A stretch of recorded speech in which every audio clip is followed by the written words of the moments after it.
अल्हम्दुलिल्लाह हमने देखा है मुस्तफ़ा करीम के फिदाई हुजूर के कदमों पर निछावर होने वालों के लिए पूरी कायनात टूट पड़ती है और बड़े बड़े मालदार उसे खरीदने की कोशिश करते हैं।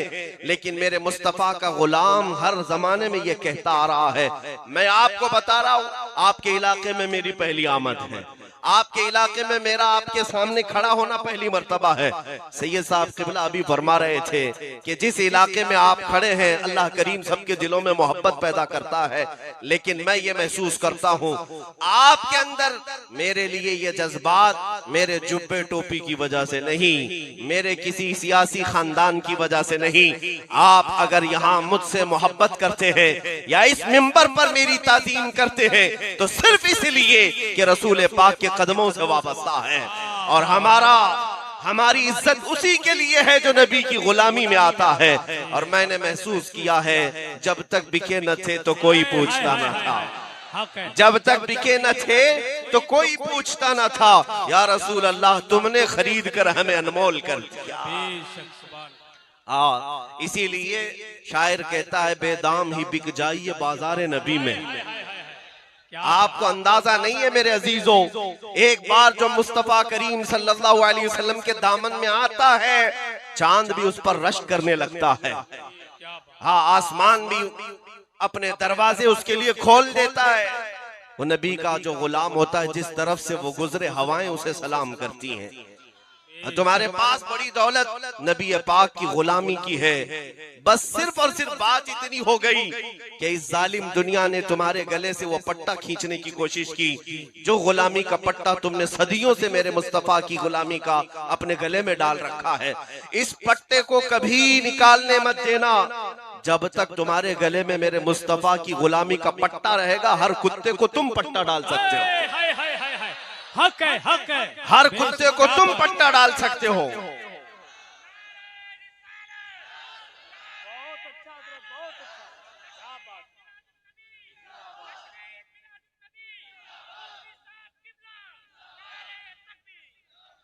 आज शान रिसालत नाम से मेरे मुस्तफा करीम सल्लल्लाहु अलैहि वसल्लम की अजमत के नाम से ये जलसे का इनेकाद है और इसमें मजीद मेरे लिए बाइसे बरकत यह है कि आज मेरे शेख मेरे मुर्शिद गिरामी हुजूर ताजुश शरिया का उर्स मुबारक भी है।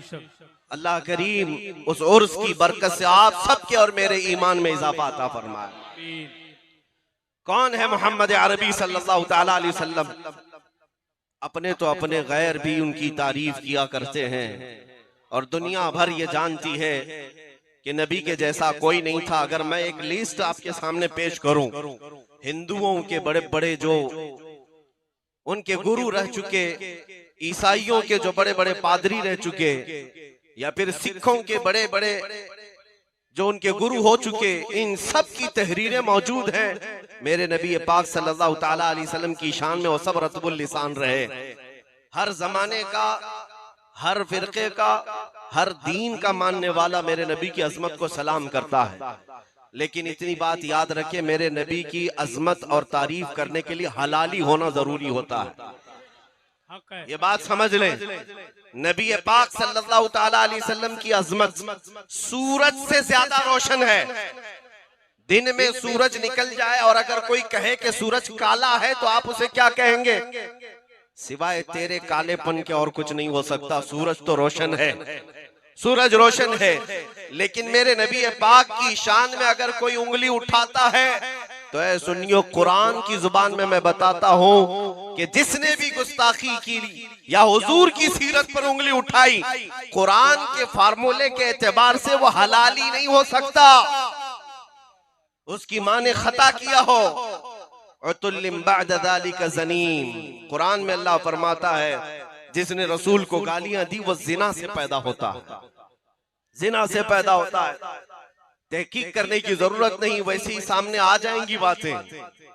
जितने गुस्ताख होंगे उनकी सारी हकीकतें बाहर आ जाएंगी। एक मर्तबा मेरे अजीजों आपको मैं ये बात बता दूं, हुजूर की इज्जत पर पहरा देना, अगर अल्लाह करीम ने तुम्हें इस खिदमत के लिए मुंतखब कर लिया तो अपने एजाज पर फख्र करो कि ये खिदमत आम आदमी के जिम्मे नहीं दी जाती। अल्लाह जिसे पसंद करता है उसे अपने महबूब के लिए चुनता है। बेशक हक है। अगर हुजूर की मोहब्बत के लिए तुम्हें चुना गया या उनकी इज्जत पर पहरा देने के लिए चुना गया तो फख्र करो और शुक्र करो। इसलिए कि नबी पाक का डिफेंस करना और दिफा करना खुद मौला करीम की सुन्नत है, अल्लाह करीम की सुन्नत है। मैंने सूरह पढ़ी आपके सामने, इन्ना आतैना कल कौसर। तवज्जो, हुजूर पाक सल्लल्लाहु तआला अलैहि वसल्लम के 3 बेटे पैदा हुए, हजरत कासिम, हजरत अब्दुल्ला, हजरत इब्राहिम। तीनों बेटे बचपन में इंतकाल कर गए। 3 बेटे हुए, बेटियां 4 हुई और चारों बड़ी उम्र तक रही, शादी भी हुई। लेकिन बेटे जो थे वो बचपन में इंतकाल कर गए, 6 महीने से ज्यादा कोई हयात में नहीं रहे। अब आपको मैं ये बात बताता हूं, जाहिलों के हाँ यही रिवाज है कि नस्ल जो है वो बेटे ना होंगे तो खत्म हो जाएगी। इस तरह के ताने मक्का के कुफ्फार भी देने लग गए। अबू लहब ने एक कड़वा जुमला कहा मेरे नबी पाक की शान में। हुजूर पाक सल्लल्लाहु तआला अलैहि वसल्लम को उसने कहा कि वो अबतर है, अक्ता है, यानी नस्ल कटी हुई है, मोहम्मद की नस्ल नहीं चल सकती। बेटे थे खत्म हो गए। हुजूर पाक सल्लल्लाहु तआला अलैहि वसल्लम को ये बात गिरा गुजरी। अल्लाह के हबीब सल्लल्लाहु तआला अलैहि वसल्लम को जालिम ने ताना मारा। जानते हैं मेरे नबी के दिफा में, डिफेंस में कौन सामने आया? कोई नहीं बल्कि खुदाए कदीर जब्बार आयत उतारता है। कुरान में आयत और पूरी सूरह आ गई, इन्ना आतैना कल कौसर। ए महबूब, हमने आपको कौसर अता किया है। फसल्ली लिरब्बिका वन्हर, अपने रब के लिए इबादत करें, कुर्बानी करें।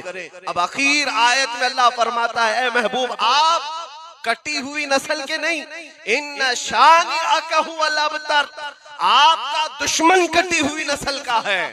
कौन कहता है? अल्लाह। आपका दुश्मन कटी हुई नस्ल का है। अबू लहब ने मेरे आका को कटी हुई नस्ल का कहा था और मौला ने अबू लहब के लिए फरमाया, आज ए सुन्नियों, ए मेरे जवानों, आपसे मैं कहता हूँ जरा चिराग लेकर पूरी कायनात में ढूंढ करके दिखाओ अबू लहब के बेटे कहाँ रहते हैं, उसकी बेटियां कहाँ रहती हैं, उसकी औलाद कितनी है, उसके खानदान कितने हैं। तुम्हें एक जगह से एक बच्चा भी नहीं मिलेगा। अबू लहब खत्म हुआ, उसकी औलाद भी उसी जमाने में खत्म हो चुकी। लेकिन जिस खित्ते में भी जाओगे मेरे आका की औलाद, सादात और आले रसूल हर जगह नजर।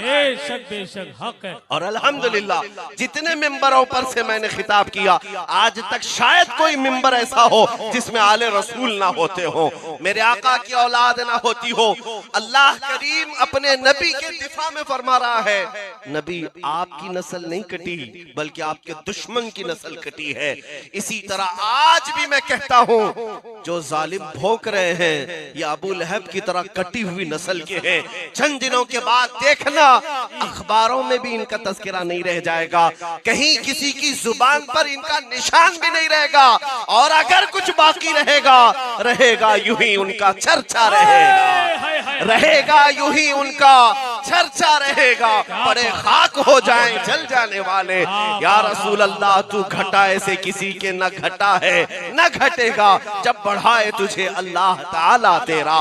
मिट गए मिटते हैं मिट जाएंगे आदा तेरे, न मिटा है न मिटेगा कभी चर्चा तेरा। मेरे आका सल्लल्लाहु ताला अलैहि वसल्लम पर भौंकने वाले बंद हो गए, खत्म हो गए।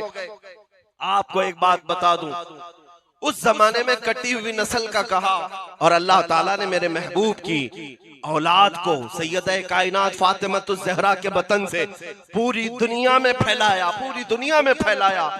और आज पूरी दुनिया में 1400 साल से अगर कोई नस्ब सबसे ज्यादा महफूज है तो मेरे नबी का नस्ब है। हुजूर पाक की आल, इनके शिजरे महफूज, इनके बाप दादा महफूज, इनके खानदान महफूज, बाकी किसी के खानदान महफूज नहीं। अल्लाह करीम ने अपने रसूल के खानदान को महफूज रखा है। बल्कि रिवायात में है कयामत के दिन भी रसूल पाक की आल और उनका खानदान महफूज होगा। अब सुनिए, मैंने आयत पढ़ी ना, इन्ना आतैना कल कौसर, बेशक ऐ महबूब हमने आपको कौसर अता किया। कौसर क्या चीज है ये?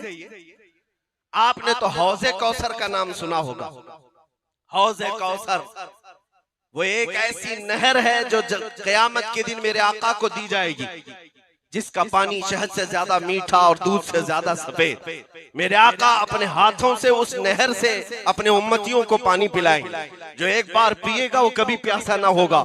इस हौज़े कौसर का नाम सुना होगा, लेकिन मुफस्सिरीन फरमाते हैं यहाँ कौसर का माना कुछ और भी है। तवज्जो, मैं थोड़ी तशरीह करके समझाऊंगा, आप थोड़ी देर के लिए मेरी तरफ मुतवज्जो हो जाएं। अरबी का ग्रामर आपको करीब ला करके मैं बताता हूँ। अरबी में जो लफ्ज होता है कलील, कलील का मतलब होता है थोड़ा, और उसका अपोजिट कसीर होता है। कलील का अपोजिट क्या होता है? कसीर। थोड़ी बहुत अरबी है मुसलमानों, आपको भी तो आना चाहिए। तुम ही तो कुरान वाले हो, तुम तो रसूल की जुबान वाले हो। जन्नत में भी यही जुबान चलनी है, कब्र में भी यही चलनी है। तो अरबी से आप वाकिफियत इख्तियार कर लो। थोड़े को अरबी में क्या कहते हैं? कलील। और ज्यादा को अरबी में कसीर कहते हैं। जैसे दिन का अपोजिट रात है, सफेद का अपोजिट काला है, लेकिन कलील का अपोजिट कसीर है। अब मैं मिसाल से समझाता हूँ। 10 रुपये मेरे पास है तो इसको कलील कहेंगे, 100 रुपये है तो उसको क्या कहेंगे? कसीर। बात समझ में आ रही? 10 रुपये को कलील और 100 रुपये को कसीर। इसी तरह 1 रुपये को कलील, 10 रुपये को कसीर कहेंगे। अब और सुने, कलील के मुकाबिल में कसीर होता है, और कसीर से थोड़ा ज्यादा हो, कसीर से थोड़ा ज्यादा हो तो उसको अक्सर कहते हैं। क्या कहते हैं? अक्सर। यानी 10 रुपये के बदले में 100 नहीं 1000 हो तो अक्सर हो गया, बहुत ज्यादा हो गया अक्सर।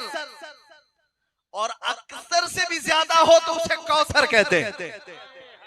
यह अरबी का कायदा है। बात समझ में आ रही है? अब सुनो, हुजूर को अल्लाह ने क्या दिया, अपने नबी को रब ताला ने क्या दिया? कुरान कहता है ऐ महबूब हमने आपको कौसर दिया है। ये क्या है कौसर? अब हम देखते हैं अल्लाह की बारगाह में कलील क्या चीज है। तो कुरान कहता है कुल मताउद दुनिया कलील। महबूब आप फरमा दी ये पूरी दुनिया का सामान कलील है, थोड़ा है। पूरी दुनिया जिसमें मैं भी आ गया, आप भी आ गए, ये सारे दरख्त, पेड़ पौधे, चरिंद परिंद, हैवानात, जिन्नात, जमीन आसमान, चांद सूरज सितारे सब आ गए। ये सारी चीजों को अल्लाह क्या फरमा रहा है? ये कलील है। क्या है? बात समझ में आ रही है? इस जमीन पर मौजूद सारी चीजें, सारी मखलूकात, सारी कायनात अल्लाह की बारगाह में कलील है। और कलील का अपोजिट क्या आता है? कसीर। यानी कि पूरी दुनिया से डबल हो तो उसे कसीर कहेंगे, और उससे भी ज्यादा हो तो अक्सर कहेंगे, अक्सर कहेंगे, और अक्सर से भी ज्यादा हो तो कौसर कहेंगे। अब अल्लाह फरमाता है महबूब हमने आपको ये पूरी दुनिया के बराबर कलील नहीं दिया, और न ही इसका डबल कसीर दिया, और न ही उससे ज्यादा कौसर दिया। जहां किसी का सहन भी नहीं जाता महबूब हमने आपको कौसर अता किया है।